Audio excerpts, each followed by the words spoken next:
Hi everyone, welcome back to the Pro MMA Betting Podcast. We're going to talk about UFC Rochester this week. Firstly, as always, let's just have a quick recap on the weekend just gone. So another successful night for Pro MMA Betting. Pre-bets came in. We nearly had a clean sweep, just lost a one bet, but ultimately came in with 2.4 units profit on pre-bets, which puts us to 13-2 for the year on UFC events on pre-bets. Really happy with that. 13-2.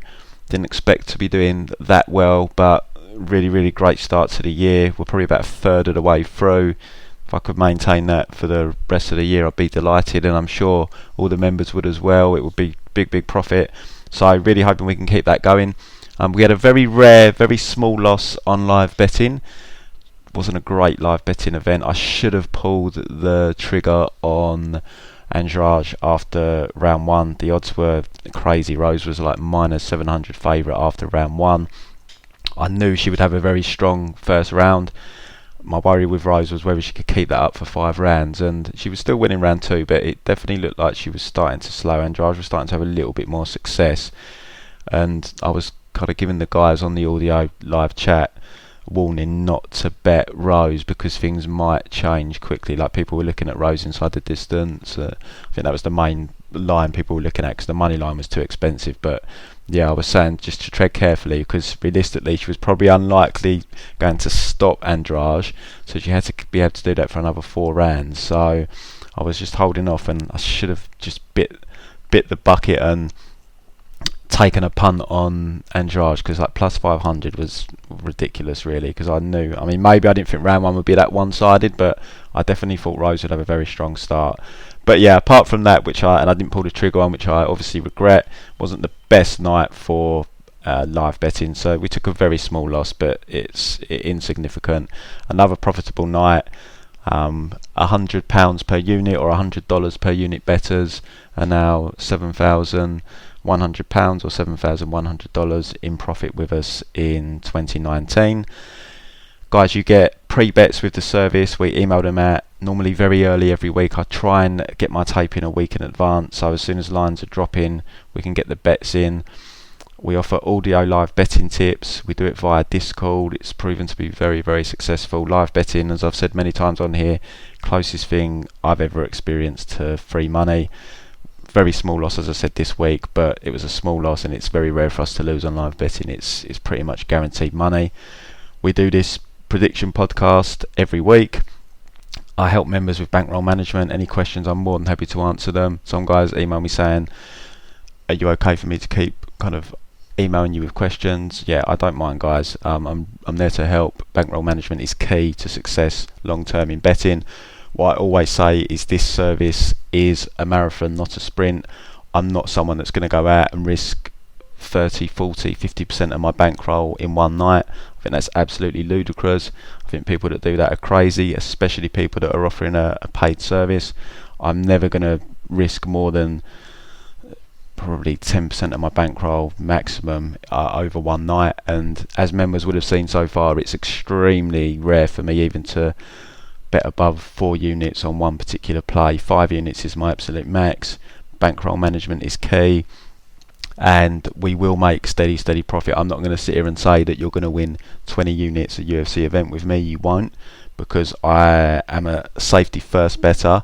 I will not put my bankroll in danger by going YOLO. It's just, in my opinion, it's just complete craziness.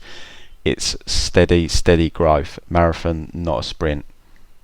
And if you have a look through my bets, you will see that is the approach I take. I'm not a high risk bettor, but the way I work guarantees a steady profit throughout the year. So I'm not going to get you rich overnight, guys. It isn't a get rich quick scheme, but stick with me long term. We will make lots and lots of money. I post my bet slips on Twitter. I do claim to be the world's highest stakes MMA tipster. I haven't seen anyone who provides a similar service prove that they bet more than me. I like to post my bet slips to show to members and to potential members that I am betting what I'm tipping, basically, and I am risking a lot of money. So I'm not just giving you guys tips to sweat. I'm sweating there with you, and believe me, I sweat more than anyone else on bets, no matter what happens. If my guys are in complete control, I'm still a wreck until the fight's over. So I'm there with you guys. Prices are very competitive. Go and have a look on the website, prommmabetting.com. We've got a weekly service on there, monthly, 6 monthly and annual. Most people take a monthly. I recommend taking the monthly at first just to begin with, but I think ultimately you do need to take the longer term package, 6 monthly or annually, to get the best from the service. As I said, I'm not someone that's going to go out and risk 30-40 units in one event, get lucky, win 30 units in one night. You guys think I'm the messiah, and then you buy in long term and things slowly go downhill, which you see 99% of the time when people are risking an insane amount of units per event. My profit is slow but steady. Not going to pretend to be something I'm not, but it is a profitable service that is profitable most weeks. And even though it might be smaller amounts than what some guys out there are claiming to be, it's a long-term profitable service. I'm not going to lose you 30% of your bankroll in one night. So have a look at the subscription packages. Very, very competitively priced. Anyone with me is making their money back easily. Also guys, all my bets are third-party tracked. If you go to my website, on the home page, there's 3 links on the home page. You'll see the Bet MMA tips icon. If you click on that, that takes you to the majority of my UFC plays, and also some of the bigger other organisations like Bellator, Cage Warriors. They're all on there. There's 2 other links as well. You'll see below the Bet MMA tips icon. There's 2 links to Betting GS, which is another third-party tracker. I use one of them links is for non-UFC bets, or like a double where it involves UFC and boxing, or where it's maybe a more obscure MMA event that Bet MMA Tips doesn't have on their website. And the other Betting GS link is to a record of our live betting results. So all of our results are online. You look at cappers, especially in other sports, and they just don't have a verified record, but all of my bets are tracked, so you can go and have a look. Just need to have a look on the website. So guys, give us a follow on Twitter at Pro MMA Betting, the website with the subscription packages, prommmabetting.com, and hit the subscribe button on the YouTube channel. I'm trying to get the subscribers up as quickly as possible. Let's talk about UFC Rochester now. Just to forewarn you, it's going to be a quick podcast for me this week. As I always say, this is a betting podcast. This isn't a good event for betting. There's so much juice on pretty much all the lines.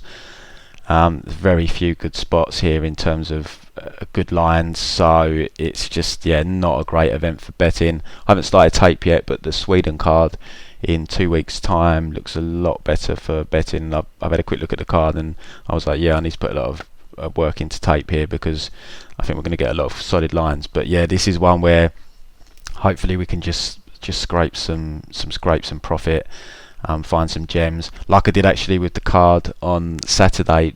About 2 hours before it started, I thought I'm going to have a power nap because I'm in the UK, so we have to stay up all night, and I thought let me just quickly look at Vivian Araujo tape, who was taken on Talita Bernardo, and man, I was really impressed. I know she was short notice, she was fighting up 2 weight classes, but weight difference didn't look big at all at the weigh-ins. It kind of looked like it was all in Talita's arse, the weight difference.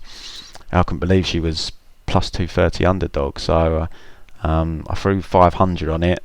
Didn't go any bigger because it was real short notice and she was fighting up 2 divisions. Hadn't really seen too much of her takedown defense or game off her back, but man, she looked like a minus 500 favourite. Absolutely blew Talita out of the water. I didn't tip it to members because I'd done the tape so late and there were so many unknowns. I mean, I probably should have now, just for half a unit. It's only a half unit or 1 unit bet. If we lose, we lose. It's not, as I said, bankroll management is key. It doesn't really matter if we lose half a unit or a unit. But I regret not passing that on. I did post a bet slip on my Twitter, and I made a tweet before the fight started saying that the odds were crazily off. So you do find gems, but for the Rochester card there are no gems, it's just juice. But for Sweden, I think we will get some real good odds on some real value plays, so I'm looking forward to capping that one. But this one is just a case of let's just grind some profit out. We'll have a week off, chill out a little bit, and then we'll come roaring back with the Sweden card. So we're going to start from top to bottom as always, guys. So it's the men's featherweight division first. We've got Julio Arce taking on Julian Arosa. Solid fight here. Arce is a solid fighter. I've been impressed by him in the UFC. He was impressive on the Contender Series. Made his UFC debut against Dan Ige. Very solid performance. Very impressive in that 3-round victory. Beat bad Daniel Tamor, subbed him in the 3rd round. And coming off a split decision loss to Shaman Morales. Tough first round to call. He got dropped by Shaman, but then he had Shaman's back for a couple of minutes. 2nd round he got dropped again, got cut badly, and then he came back and took the 3rd round. So yeah, competitive fight there. Bad cut he suffered, but he fought through it. He's got solid stand up. Comes from that Tiger Schulman camp. Yeah, I like Arce. He's got a couple of losses to Brian Kelleher that aren't available, which are a little bit worrying. Now he's down at bantamweight as well, but we're going back about 3 years, so I'm guessing that he's made some significant improvements because he has impressed me in the UFC. Arosa, he's been around the game a long time. He moved to Vegas, I think about 3 fights ago, which he said was going to make all the difference to his game. I remember seeing him against Paddy Pimblett back in 2016. Lost a unanimous decision. Solid argument there that he won that fight. Paddy gassed badly, out-grappled him, but as he gassed and slowed down, he found it more difficult to get the fight to the feet, and it was all Arosa on the feet, but Arosa just didn't pull the trigger in that fight. I think he was just worried about being taken down, but he had a gassed Pimblett in front of him and made it closer than it should have been, and in Liverpool it's going to be tough to get a close decision over Pimblett. He's been in UFC before, Arosa. We saw him get knocked out by Ishihara. He was on The Ultimate Fighter. Prior to that, that's how he actually got into the UFC. He got cut. He lost to Pimblett. He lost to a guy called Bobby McIntyre on the regionals. Got KO'd. But he came back. Got a big underdog victory over Jamal Emmers on the Contender Series. But then he suffered back-to-back losses. Devontae Smith knocked him out quick, and Grant Dawson fairly recently grinded him out. Yeah, you've got to go Arce here. He's looked very solid. Arosa just doesn't seem to quite be UFC material. He's got a big height advantage here. He's got a 5-inch reach advantage, but I think the southpaw stance of Arce is going to cause him problems. I think that straight left down the pipe. I see this being a fairly comfortable win for Arce. He's only got 3 KO wins, Arce, so I'm not sure if he's going to put Arosa away, albeit Arosa's been KO'd a few times. And Arosa isn't terrible. It kind of gets a bit of a bad stick. Devontae Smith just a huge puncher, just put him away quick, and Dawson a different grinding style. So this could be competitive in spurts. I'll say minus 500. I'm not sure if I'm on board with him being that wide a favourite when you consider against Daniel Tamor he was like minus 185, I think. So I'll go with Arce, but I mean a lot of people are going to be parlaying him minus 500. Possibly. I mean, I wouldn't go big because I don't think Arosa is that bad, but I think Arce is going to outclass him, but he is very expensive.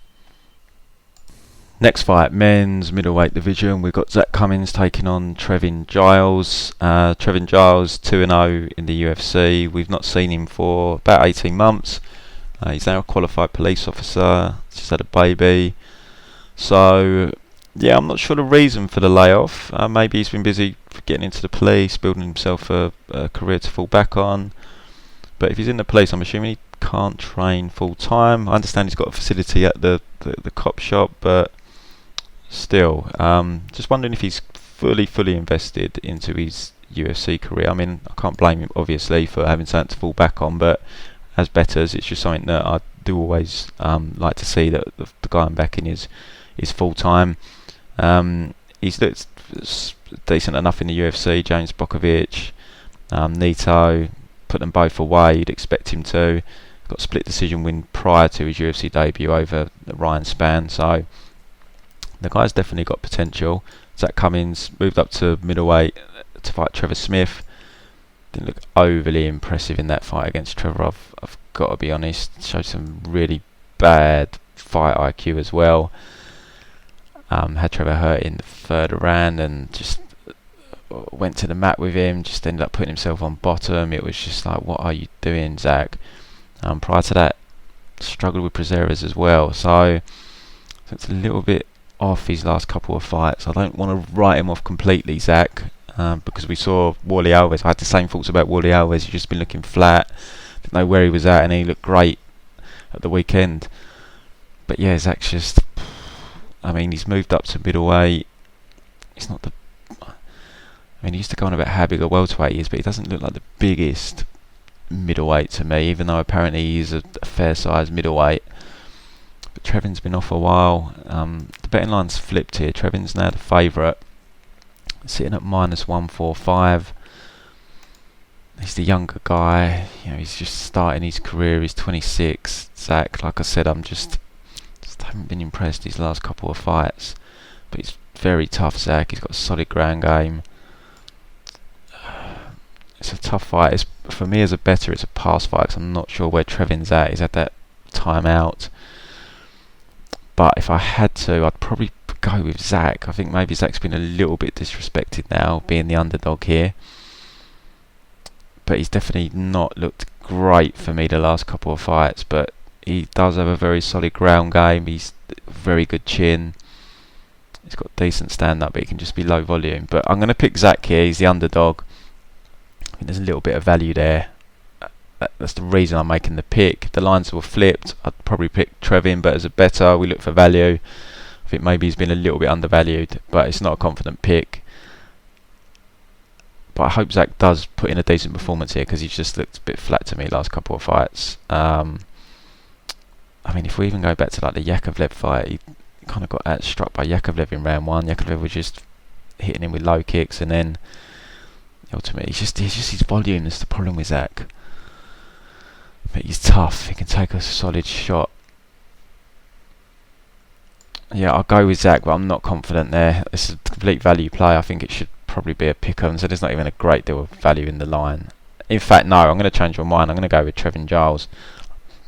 I'm going to go with the youth here, the upside. Zach's not looking, just hasn't looked great to me. And the dodgy fight IQ in that fight against Trevor Smith as well. So yeah, alright, I'll go Trevin. But yeah, it's not a confident pick. I'm not confident either way on that one. Light heavyweight next. We've got Pat Cummings taking on Ed Herman. Ed's going to want to strike here. Pat's going to want to get this fight to the floor. Similar heights. Ed's got a 1-inch reach advantage. Both 38 years of age, so they're both getting up there in age now. The stats show you that Pat's definitely going to want to wrestle. He averages 4.5 takedowns per 15 minutes, 40% takedown accuracy. Ed Herman's takedown defense at 60%. Pat's had a tough MMA career. He started late. Apparently he was being badly avoided on the regional scene, so he came into the UFC. He had his debut against Daniel Cormier. There's not really a tougher fight you can have in your debut than Daniel Cormier on short notice. And yeah, I mean, generally he's been fed to the wolves. He's had pretty much top competition throughout his whole UFC career. He's definitely not had it easy. He's taken a lot of damage in a short space of time. He's coming off back-to-back losses. Corey Anderson out-wrestled him. Serkinov, I mean, you could say Serkinov out-wrestled him, got him down and just immediately choked him. The only positive thing I could say is he's not really suffered any head trauma since the Volante fight, which is almost 2 years ago now, because he was racking up the brain punishment fight on Fight Pat. His stand-up it's improved, but he's very hittable. His go-to is his wrestling, which is very, very solid. Ed Herman, I mean, he fought most of his career at middleweight. He's moved up to light heavyweight. He's coming off 3 losses. The most pertinent to this fight is the CB Dollaway fight, where he got pretty much out-wrestled for 3 rounds. Pat's a bigger, better MMA wrestler for me than CB Dollaway, so I think Pat's going to get his grind on here and grind Ed out for 3 rounds. Ed's a solid grappler. Be surprised if Pat can put him away. And Pat does have to be careful, because Ed does throw with heat. He had a very close fight with Volante last time out. It does pack some power in those punches. Ed kind of seems to have settled into light heavyweight, but both guys are up there in age, taking a lot of damage. Ed's been around a long time there, but I think ultimately Pat's going to grind him out here and win a 3-round decision, but perhaps like a -230 favourite, it's just not appealing betting someone like Pat Cummings, who's taken a lot of head trauma. He's a little bit chinny, he's very hittable, against someone like Ed who will swing for the fences. But I think stylistically it's a good fight for Pat, and I do expect him to get back in the W column here. Featherweight division next, we've got Mike Trizano taking on Grant Dawson. So Trizano unbeaten as a professional, another one of the Tiger Shulman guys. We saw him on the Ultimate Fighter, a couple of wins over Ty Clark and John Gunther, beat Joe Giannetti in the finale split decision win, and he's coming off a split decision win over Louis Pena. He's taking on Grant Dawson, 13-1 professional record. We saw Grant make his UFC debut against Julian Erosa back in March, so only a couple of months ago. He fought in the Contender Series as well, but that was almost 2 years ago now. Kind of very heavy wrestling approach, lots and lots of pressure. One of them fighters that's in your face, wants to take you down. Kind of slowed a bit in that fight. I don't know if that was octagon jitters or whether you can't really fight that style that he showed in that fight, but we'll give him we'll let him off. It might have been just octagon jitters, and he did set an extremely high pace in that fight. But yeah, I remember at one point thinking the tide was going to turn, but he managed to get it back and won a clear unanimous decision. He's going to want to try and get Trizano to the mat here. I think Trizano's got the better stand-up, as I said, Tiger Shulman guy. Quite a hard fight to call. Trizano can be taken down. I try not to read too much into Ultimate Fighter fights because it's a very kind of strange experience. They're fighting very close together. They have to cut weight constantly. It's just a bit of a surreal environment. But he did drop a round to Gunther, who managed to kind of out-wrestle him in one round. Louis Pena did get takedowns on him as well. Ultimately couldn't really keep or do much from top or keep top control long enough. So there is going to be openings here for Grant to get takedowns. It's whether he can do enough on the feet and on top to swing the rounds his way. And I mean, you can make an argument as well with Trizano that he needs to make sure he's busy on the feet. But will the takedown threat make him passive? Possibly. He did outstrike Louis Pena though, who's Pena, for all the stick and faults he may have, he's very awkward, he's very long. But he did comprehensively outstrike Pena, so I definitely think he's got the better of Dawson on the feet. It's just whether he can keep this on the feet enough to win a decision. I think it's going to be a very close fight. I think it's a hard one to call. Trizano's a -155 favourite. My gut has me leaning towards him, but it's a fight that I definitely don't feel comfortable betting on, especially with Trizano now as a decent sized favourite, because I think there is the potential that he could get grounded out here. But he's definitely the better striker, and if he does, if he's going to get taken down, I'm pretty sure he needs to be able to work back to his feet here. He managed to do that against Pena, who's a decent grappler, fairly dangerous. Maybe not as smothering as Dawson, but I think it's going to be a very close fight. I wouldn't be surprised at another split. I'm going to lean Trizano, but I'm not confident in the pick. Quite a hard fight to call. I don't feel I've got a full gauge on either guy yet, especially Dawson, because that UFC debut, octagon jitters and so forth. I'd like to see what he's got here, then I feel I have a full handle on him. But at the moment, I'm unsure. I feel I've got a better handle on Trizano, but Dawson, still not entirely sure what he can produce. So I'm going to lean Trizano, but I expect a very close competitive fight. Next, the men's welterweight division next. This is going to be a fun fight for sure. We've got Michel Pereira taking on Danny Roberts. Michel, this will be his UFC debut. He's 21-9. He's only 25 years of age. He's, in those 9 losses, only been stopped twice. A very entertaining guy. If you go and watch, it's a fight, I think it was the one against Hu Zhan Yang, where he's just doing absolute crazy stuff. He's backflipping off the cage in the middle of the fight, like real entertaining guy. It's why this guy's been signed clearly by the UFC, is he's just absolutely nuts in there. He's a decent fighter, he's aggressive, but he doesn't seem to cope well being hit. Doesn't seem to like being hit, doesn't react well to being hit. He's only been KO'd once though, but yeah, I'm not sure he's ready for the UFC, but he's been signed because of that highlight video. If you guys go and watch it, he looks like a really fun guy. They've matched him really well here with Danny Roberts, because Danny's a UFC vet now. I'm sure he's gagging to get a W after that Silva fight where the referee stopped it when I don't think he did tap. He was out of the armbar. I mean, he looked like he was probably going to lose the decision, but you could see how frustrated Danny was. Danny's just a hard guy to trust because his fight IQ is just not great. He's got solid enough stand-up, but he can get dragged into brawls. There's a question mark on his chin for me as well. The Taleb KO, Mike Perry KO was brutal. The David Zawada fight, very close fight.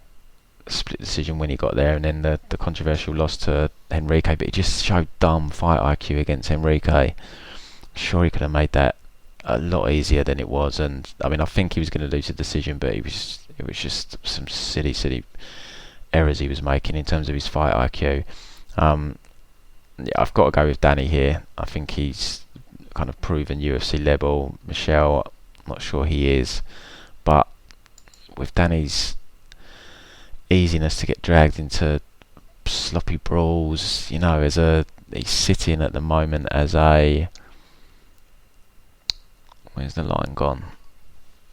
-245. It's not overly appealing for me betting Danny Roberts as a -245 favourite, so I'm picking him here, but I would want that line to come in to, I think, under -200 for me to consider betting him. That unless Danny gets a quick finish, he's going to make you sweat. So yeah, I'll go Danny, but I'd need a better line than that to bet him here. He's not a trustworthy guy in my opinion.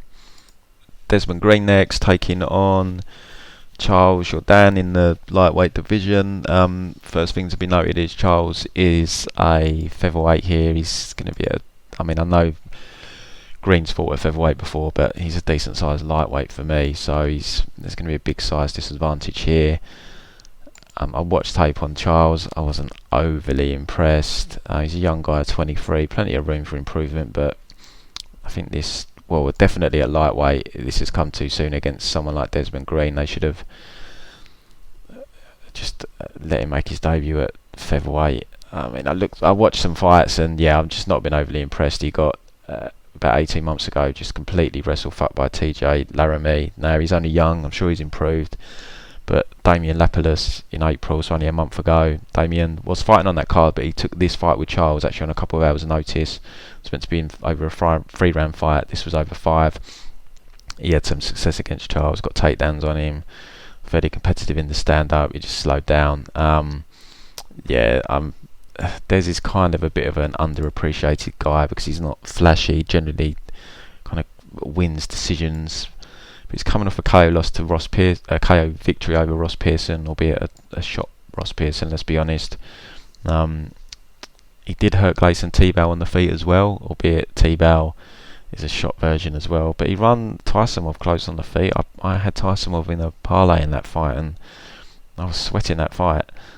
Prazeres just came in ridiculously overweight. It was in Brazil. Des was competitive until he just started to slow down. The size was just too much for him. Decision loss to Rustam Khabilov. I thought he won that fight. I thought it was a bad decision. And he beat Josh Emmett in his UFC debut, outstruck him. So Des is a solid fighter. He's had a tough run. He's got wins over Josh Emmett, Gleison Tebow, and Ross Pearson. And his 3 losses are to Tysonov, which was very competitive, Prazeres, overweight Prazeres in Brazil, and Khabilov in a fight I think he won. So he's beaten the guys that he definitely should have beaten in Tebow and Pearson. Emmett, a very solid win, and Tysonov, Khabilov and Prazeres, all very competitive fights, and I thought he beat Khabilov. So yeah, I think he's got solid stand-up. He trains at Hard Knocks. Stand-up's definitely improved. Just needs to work on his volume a bit. He's not really a finisher. albeit has hurt 2 of his last 3 opponents. So yeah, I just think he's going to be way too much for Charles. If he is having any difficulty on the feet, which I don't think he will, but if he is, he can take this guy down. A lot of people knock on Green's top control, but I mean, look who he's fought in the UFC. How can you grind out people like Josh Emmett, Kabilov, Prazeres, Tysomov? You know, these guys are difficult to take down and hold down. Gleison Tebow, even who he beat, just, I mean, the guy's takedown defense is ridiculous. The only guy to ever stuff Khabib. Even a shot non-USADA version, I bet he's a nightmare to take down still. So yeah, for me, he's a big favourite though. You know, he's almost minus 500 now. So it's whether you want to be paying that kind of juice on someone. But I definitely think Des wins this. Be good for him to get a finish, but I'll go with him by a dominant decision. Women's bantamweight now. Sijara's moving back up to 135, taking on Aspen Ladd. This is a rematch from about 2.5 years ago. Aspen Ladd won a competitive decision when they fought previously. She was only about like 21, 22 then. Obviously they've both improved since then, but Aspen was really young and still took care of business. But it was a competitive fight. Definitely didn't run through her. Aspen Ladd's all about the takedown and the top control. Her ground and pound is absolutely frightening. 5 of her 7 professional victories are from ground and pound, so you don't want this lady on top of you. But Sijara's got a solid Brazilian Jiu-Jitsu background, world champion I believe. She's black belt. Aspen had top position on her in their fight, but didn't really get anything going. So not sure if her ground and pound's gonna come into play here. But she's looked solid in the UFC. Lina Landsberg actually better against Lina. Alright, better over Lina Landsberg. She made me sweat in the first round. She got held against the fence, which is kind of Lina's speciality, but then takedown early round 2 and just pounded her out. And then Tonya Avinja, just, man, brutal ground and pound from top. So this girl's really good from top position. Sijara's had trouble staying at 125, just can't make the weight. She's coming off a couple of wins over Lauren Murphy and Roxanne Modafferi. She's looked solid enough. Roxanne gave us some trouble, but I mean, Roxanne's a wily vet, as we saw in her last fight. She's, you know, she gets discredited, but she's a solid fighter. She trains with Mark Henry, so you know she's getting solid training in. Aspen's a minus 320 favourite here. I'm not sure I agree with that. I think that's a bit too wide. I'm going to pick Aspen Ladd. As I said, she beat her 2.5 years ago when she was like 21, 22, and Sijara's improved. She's 34, but I think she has improved. Stand-up's definitely gotten better, but I think Aspen's definitely improved as well. She's got more upside. She's the younger girl. I think it's going to be a competitive fight. I don't think the line's correct. I think it should be closer, so I can't fault anyone for having a stab at Sijara Eubanks. But for me personally, even if I feel a line's off, I can't bet the other side unless I think they're going to win the fight. And I don't. I just think Aspen's going to win. I think it's going to be similar to the first fight. I think it'll be competitive standing, but I just think Aspen's going to have enough top control that she's going to squeak out a decision win here. But the line is definitely wide for me, so I'll go Ladd to win a decision, but I'd be surprised if it's not more competitive than the minus 320 line suggests. Right, we'll move to the main card now. Men's lightweight division. We've got Davi Ramos taking on Austin Hubbard. Davi, just complete grappling beast, credentialed up to the eyeballs, complete nightmare to deal with on the ground. Made his UFC debut against Sergio Moraes at welterweight since he's moved down, beaten Chris Gruchmacher, Nick Hine and John Gunther, subbed them all. Real high credentialed grappling guy. Throws with heat on the feet. He's quite stumpy though in terms of his arm length. Not got the best stand up. It just kind of throws with power. Does slow down as well, especially if he can't get the fight to the floor and he's forced to stand, because he just puts everything into his shot, so his cardio does start to give. Saw that against Gruchmacher, started to slow down in that fight, and was interesting. Round 2 was pretty close, and going into round 3, kind of you felt a momentum swing, but then he hit that takedown and just choked him out.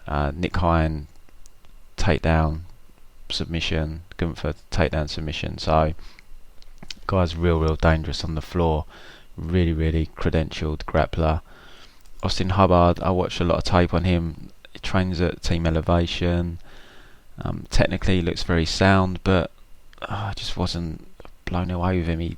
We're going back 18 months. He lost a 5-round kickboxing match to Eric Wisely, and I couldn't find his last fight. You just find the ending because it's a really late stoppage. But in his next 2 fights, and even the Wisely fight, they just seem like sparring matches. It's quite weird. It just doesn't seem to put much into his shots on the feet. He just seems to be in like a sparring mode. So, we haven't really seen too much of his takedown defense. Harvey Park did take him down, had his back for a while, so that's obviously alarm bells ringing. I've got to go with Davi here. The only thing with Davi that does worry me is if he can't put him away in the first round. Austin does have really good cardio. Now it's only a 3-round fight. Perhaps a 5-round fight would be a much bigger factor in a fight with Davi, especially if he can survive early. But Davi does slow down. But the other thing as well is Hubbard just doesn't really bring a high pace. As I said, he's in like sparring mode, so is he even going to bring a pace that's going to slow Ramos down? And his stand-up's okay, it's like technically sound, but doesn't really land anything big. So yeah, I have to go with Davi here. Hubbard, maybe he's going to look more impressive in the UFC. I haven't seen him for a year really, because I can't find his last fight. Last fight I saw was the Harvey Park one, but doesn't really seem to have any power. He's not a finisher, so it's, realistically, is he going to win a decision over Davi Ramos? It seems really unlikely. But Ramos, another one of the juiced options on this card, -400. There are a few unknowns, and he does have his shortcomings. Like I said, he's striking, he's stumpy, he's got no reach, but the guy's a gorilla. So yeah, I've got to go Davi, but his cardio and his stand-up, it does make me a little bit hesitant to play the juice on him, but it does look like a baptism of fire here for Hubbard. So I'll go with Davi to get a submission win, but if Davi puts a lot out in round 1, doesn't get him out of there, it could get interesting, because I've seen in Hubbard's fight, like against Harvey Park and Motta, he kind of seemed to take over after tough round 1, so he's definitely got solid cardio. He's at Team Elevation, he will be well trained. He does seem technically pretty solid, but he's just stuck in sparring mode. That seems to lack a bit of killer instinct for me. Lightweight division there, it's Charles Oliveira and Nick Lentz, trilogy match here. So they fought way back, I think it was 2011. Oliveira pretty much dominated the fight, but he got disqualified ultimately, or it got overturned to a no contest for a legal knee that led to the finish. Had the rematch. I think it was about 3-4 years ago. I remember betting Charles Oliveira in that rematch. Oliveira got the 3rd-round submission, but it was a competitive fight. Lentz won round 2, mainly through top control. Again, another juice line. Oliveira's -360 last time I looked. I love Oliveira. He's probably my favourite fighter to watch, but he's definitely not a guy I like betting as a big favourite. I definitely prefer closer line when I'm betting him. And last time out, Nick Lentz was fairly competitive, and I think Lentz has probably improved. His stand-up's better than it was, but you can also argue Charles Oliveira's in career best form, so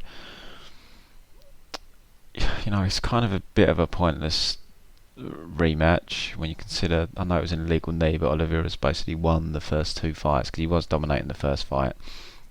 I don't really know why Oliveira's management's agreed to this, but yeah, I think it's going to be competitive. Oliveira against Lentz, he likes going for the knees from the clinch a lot, which it's not necessarily a great idea because it gives Lentz the body lock and therefore the takedowns. Oliveira's got very underrated takedowns. Nick Lentz, solid Division 1 wrestler, but Oliveira can take him down. I expect it's going to be a bit back and forth. Oliveira generally does make you sweat for your money as he gets the quick finish, and there's always that worrisome that he could melt at any point, albeit I do think he's kind of put that behind him.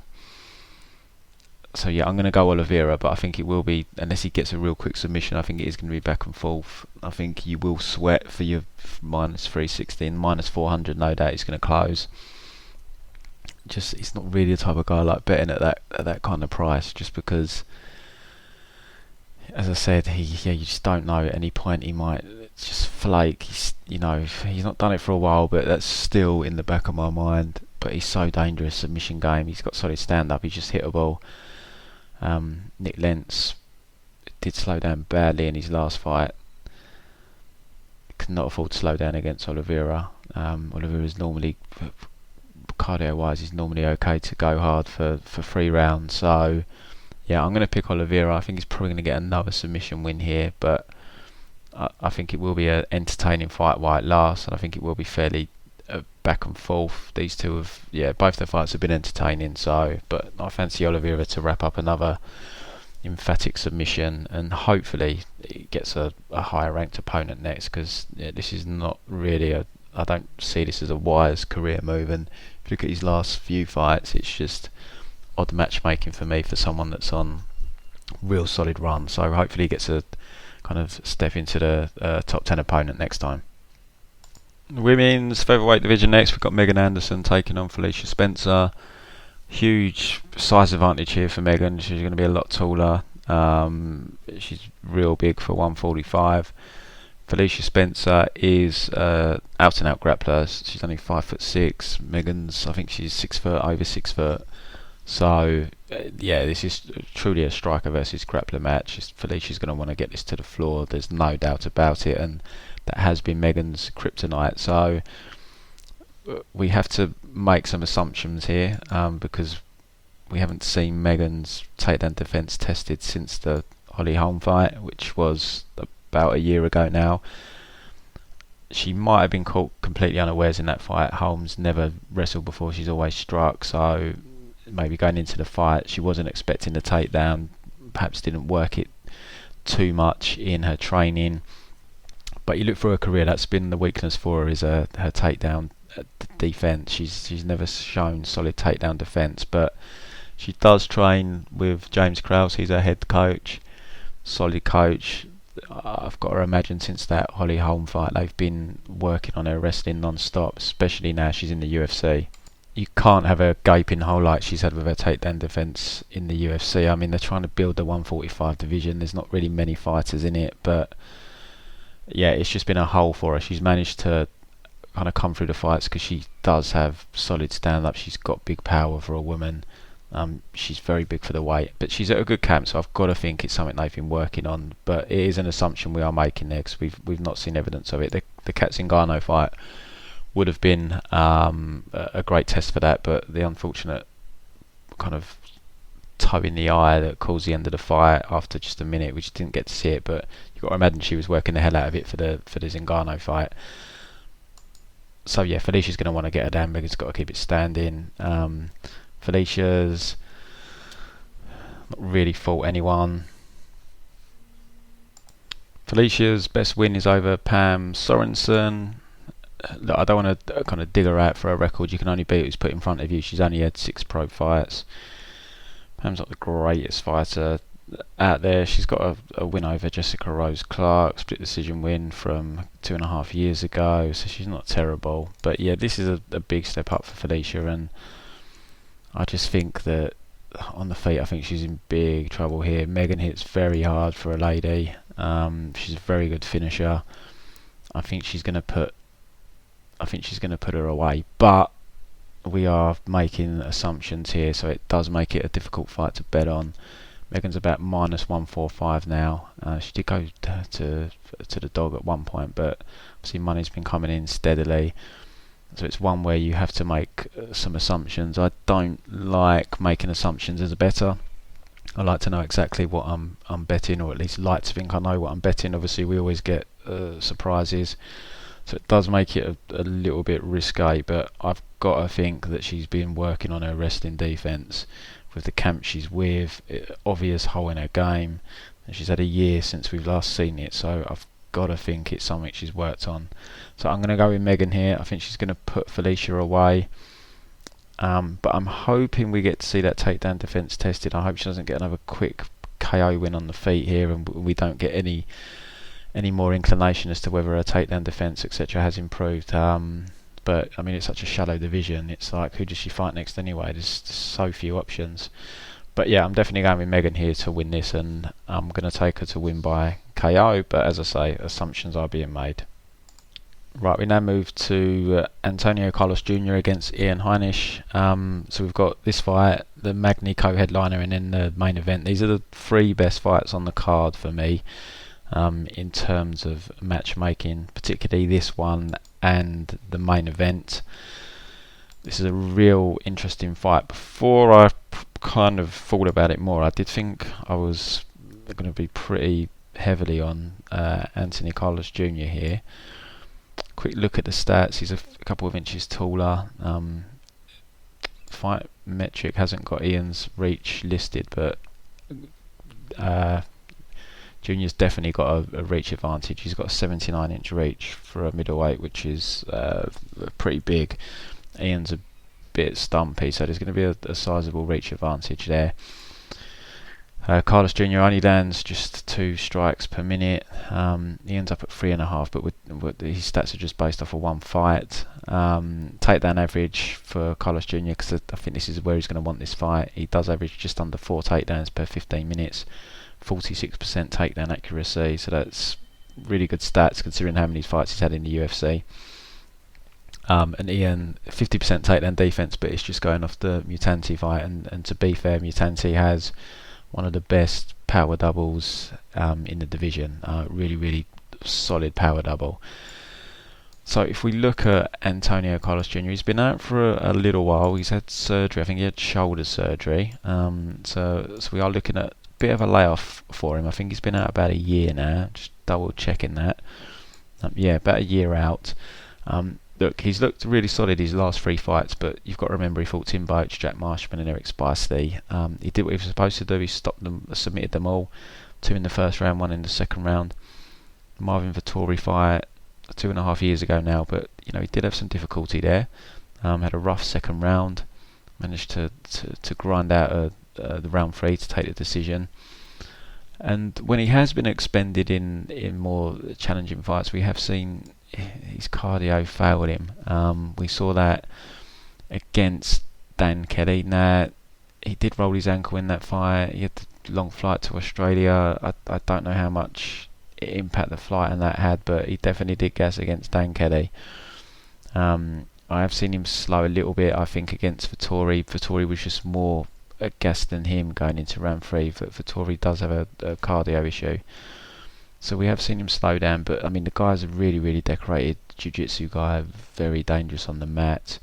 I think his stand-up's improving. He won the Ultimate Fighter at heavyweight, remember, so he's a huge middleweight. He's got really long reach, and it seems to me like he's got a good set of whiskers on him. I definitely think he can take a shot, but he will want this fight on the mat. That's where he's strongest, and he's very dominant with his submission game, as we've seen in his last 3 fights.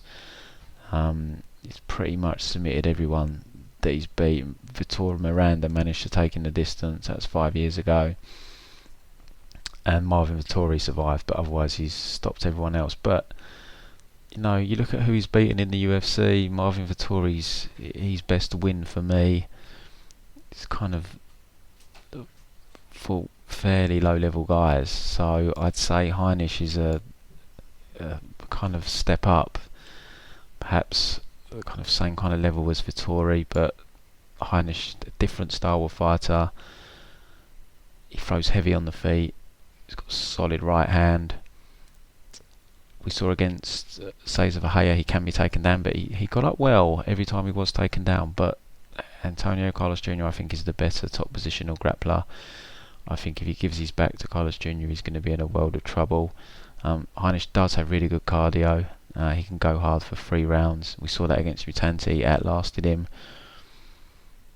But we also seen him submitted by Marcus Perez nearly 18 months ago. Or over 18 months ago, in fact. But arm triangle from bottom, which is never a good look, because I don't remember seeing that submission since Jeremy Horn, Chuck Liddell back in the day.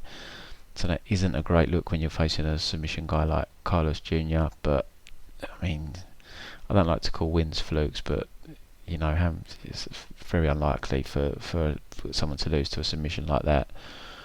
But he was impressive against Mutanti. He took it on days' notice, came in, got the decision victory, had Mutanti hurt, did get taken down, but got back to his feet.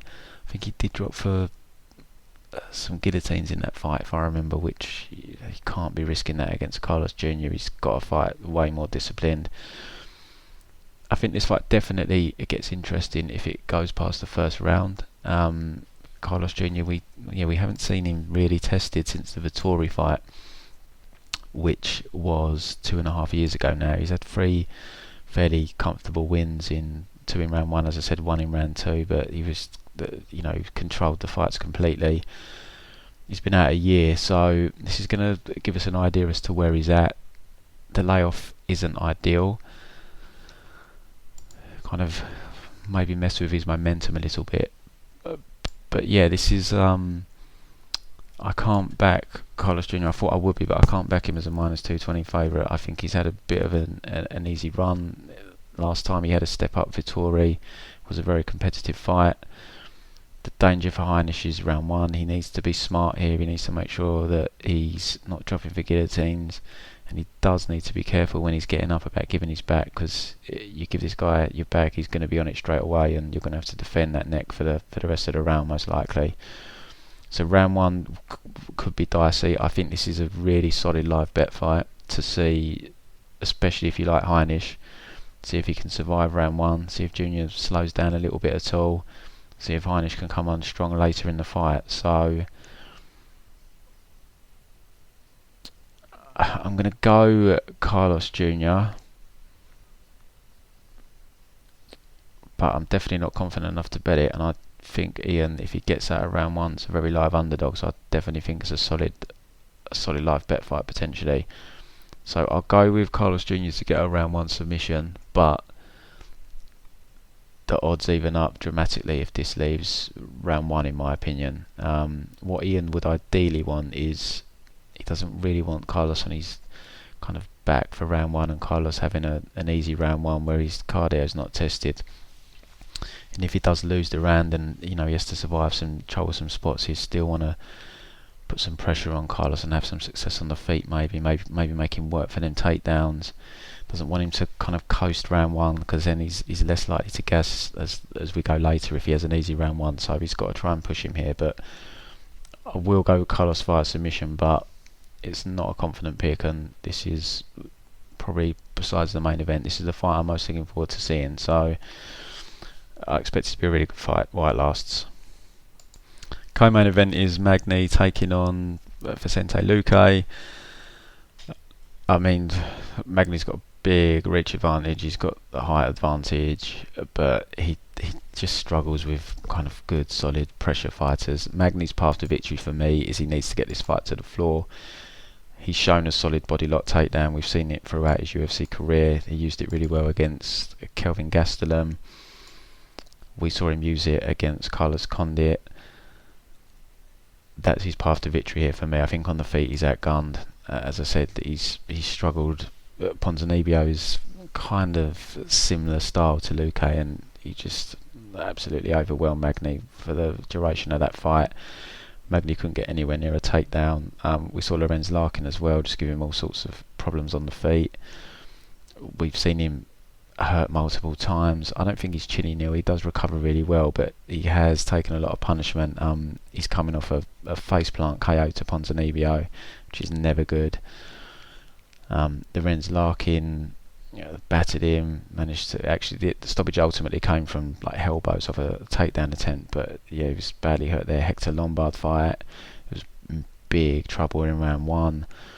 Kelvin Gastelum struggled at first, but he came on strong latter part of the fight. I think he dropped nil a couple of times. Even Hyun Ju Lim had Magny in a bit of trouble in round 1, so he's definitely there to have his bell rung. He can be hurt. He's normally come back well, but that Ponzinibbio KO is pretty brutal. So for me, he's gonna need the body lock takedown here. There isn't a great deal of takedown defence evidence for Luque. You can go back and watch a Leon Edwards fight. Leon's got solid takedowns, and he defended them pretty well. He did get taken down in round 1 by a body lock takedown, but apart from that, he managed to pretty much stuff them all, even though he was tired. I think Leon got one more right at the end of round 3, but Vicente was clearly tired at that point. So Neil needs Luque to slow down, and he needs to get his body lock takedowns going to win this fight for me. Luque kind of proved his cardio to me. That was the one bit that made me hesitant about him, was him gassing against Leon, but Barberena fight was a hellacious pace, and he got the stoppage late in the 3rd round. So yeah, I think he's going to overwhelm Neil on the feet. I think Neil's going to struggle to get the takedowns here, and Luque hits hard. Got some nasty knockouts. He put away Barberena, who's got a chin of granite in his last fight. Brutal knockout of Jalen Turner. Brutal knockout of Chad Priest. Badly hurt Nico Price on the feet before wrapping up the choke. Took out Bilal Muhammad in the 1st round. Brutal knockout. Guy's got big power. So, but again, it's another juiced line. I think he's like minus 500 almost. Do you want to be paying that? You know, Neil Magny's a solid enough fighter. I think the line's a little bit out of control, but ultimately I don't see Neil winning, so I'm not tempted to bet him, even though the line does seem a little bit excessive. But be interesting to see the props on this one, like Vicente KO, Vicente inside the distance. But Neil's going to need takedowns here, so if he can't get the takedowns, I think he's in trouble. When he doesn't really have much power on the feet, he's a bit pitter-patterish for me, Neil, on the feet, even though he's got that great reach advantage and so forth. So I'm going to go Luque, and I think he's going to put Neil away. I didn't like that KO loss at all to Ponzinibbio. Brutal. Right, move to the main event of the evening. Very interesting fight. Best fight on the card for me, definitely. Rafael Dos Anjos taking on Kevin Lee. So Kevin Lee finally making the move up to welterweight. Struggled badly making that lightweight limit for a long time now. Boiled himself right down to get to lightweight, and I think it's probably taken a lot out of his performance. It's probably affected his cardio, and it's probably affected his chin as well. So I'm really intrigued to see him at welterweight. He's probably the thickest lightweight I've seen, so I'm intrigued to see how he looks at welterweight. I don't think he's going to look undersized. He's an inch taller than RDA. He's got a big reach advantage, 7 inches, but Kevin's always got a big reach advantage. His boxing has definitely improved, but kind of his power's lacking. He does have good kicks. We saw him hurt Ronaldo. He does kick pretty hard, but lacking power in his hands. Averages 4 significant strikes per minute, but I think a lot of that is probably more damage on the ground. I don't think it's really indicative of how he looks standing on the feet. Absorbs 3 significant strikes per minute. Takedown accuracy of 43%. Averages 3 takedowns per 15 minutes. Rafael, southpaw, 8 years older. Averages about 3.5 strikes per minute. Strikes absorbed pretty similar. Averages just under 2 takedowns per 15 minutes, and he's got 58% takedown defense. Kevin Lee is going to want to get this fight to the mat. I definitely think on the feet he's going to be outmatched by Rafael. And if we look at Rafael, he's had such a tough run. He's had to face Colby Covington and Usman back to back, 2 terrific chain wrestlers. Probably the 2 best wrestlers with solid cardio in the welterweight division. Lost 5-round decisions to both. The Usman fight was more definitive than the Colby fight. I think Colby definitely won, but you can make an argument it was 3 rounds to 2, and Usman just pretty much shut him down for the whole fight. So, you know, there's obviously he's had difficulty with wrestlers back to back. He also had the loss to Khabib Nurmagomedov down at lightweight years ago now, where he got out wrestled. But those 3 wrestlers are really good chain wrestlers with really good cardio. Kevin Lee is more of a kind of double or bust kind of guy. He's not really he's not a chain wrestler. So if he can't hit the double on Rafael, he's going to struggle to get him to the floor, I would have thought. Now, Kevin is very good from top position. He's very good at taking the back. We saw that against Al Quinto in his last fight, but Al managed to survive, stayed relaxed. Twice he ended up getting taken down and having his back taken. But Rafael's a really, really solid Brazilian Jiu-Jitsu black belt. I don't think it's going to be as easy for him just to take Rafael's back, and even if he does, I think it's going to be very, very tough for him to lock in a choke. And this is over 5 rounds. Kevin did slow down against Al. He was fine against Edson Barboza, but it was kind of one-way traffic in that fight, which, you know, does change things. With Al, it wasn't. It was more of a back-and-forth fight. Tony Ferguson, he gassed against Al. A lot of people put it down to the staph infection and so forth, but, you know, he gassed again there. So, you know, we have seen him slow down in fights, but if you go back and look at his history, he's been okay. I mean, he had a real high-paced fight with Magomed Mustafayev, and he was okay in the second round. So I've got to think up at welterweight, where he's not cutting crazy weight, I think his cardio is going to hold up here against Rafael.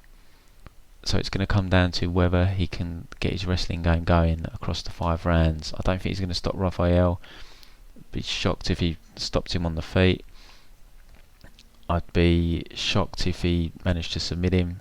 I see his path to victory being a decision, and it's can he wrestle him enough over 5 rounds, and it's a tough ask. It's just the only question I've got with regards to RDA is, like, is he starting to get a little bit shop worn? He's 34 years of age now. He's had some tough fights.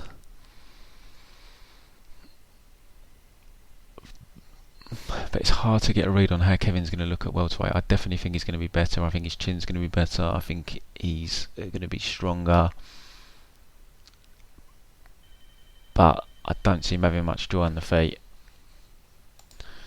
So I'm definitely leaning RDA here. As I said, Kevin Lee moving up. I definitely think he's going to look better, but I just think stylistically it's a tough fight for him. I'm just not sure he can just ground RDA out for 5 rounds. I'm not sure he's got that wrestling, and even if he has, RDA's a solid grappler. He's not like a Barboza where he can probably just be held down for the 5 rounds and dominated from bottom.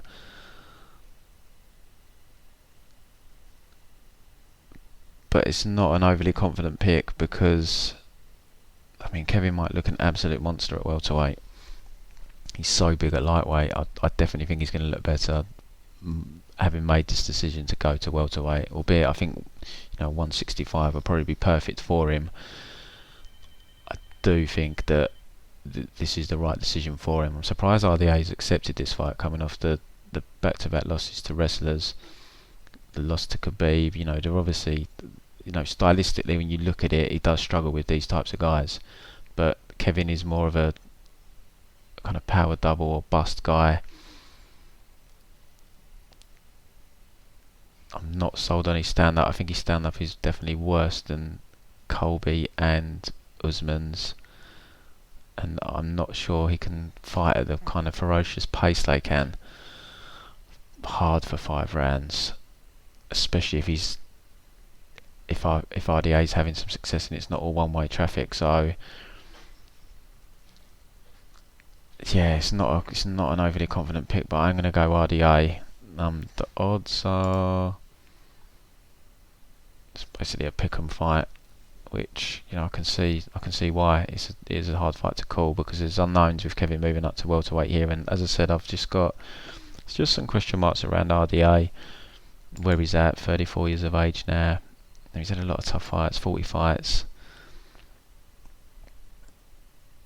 But I'm going to pick him to win, I think, a decision here. But I think it's going to be close. I think it's going to be a competitive It's going to be very interesting to see how successful Kevin Lee is with the takedowns, and if he can keep RDA down, and what happens with regards to Kevin's cardio. Is it going to hold up at welterweight? Is he going to be able to go hard for 5? If it does hold up, it doesn't slow down, then this fight is purely going to come down to whether Kevin can get the takedowns throughout the 5 rounds and keep RDA down long enough. Kevin, I've never been sold on his chin, but up at welterweight it may look more solid. He was cutting a lot of weight, so I think at welterweight his chin's probably going to be improved as well. And RDA isn't the biggest puncher. He's only got 5 KO wins in his career, so it's not like he's a huge puncher. I mean, he caught Cerrone probably a bit cold really early on, but besides that, not really seen power from him. I mean, he did put away Benson Henderson as well years ago. Again, I think he caught Benson a bit cold early in the fight. But generally he's not known as a big puncher. So yeah, I'm really looking forward to this fight, because you can make a case for both guys. I'm excited to see Kevin Lee at welterweight. I'm excited to see what RDA has left, albeit it would have been much preferred if he didn't have another grinding kind of fight. I think they could have given him a striker or something here. But I'm going to go RDA to win a competitive decision. So that wraps up the pick for this week, guys. We've got a week off, then we've got the UFC Sweden card, so look for that to drop the Monday of fight week. Quick reminder, subscription packages, ProMMABetting.com, they're all listed on the website. Twitter at ProMMABetting, and hit the subscribe button on YouTube. And yeah, I'll be back in a couple of weeks when we break down the Sweden card. Good luck to everyone betting on the UFC Rochester card.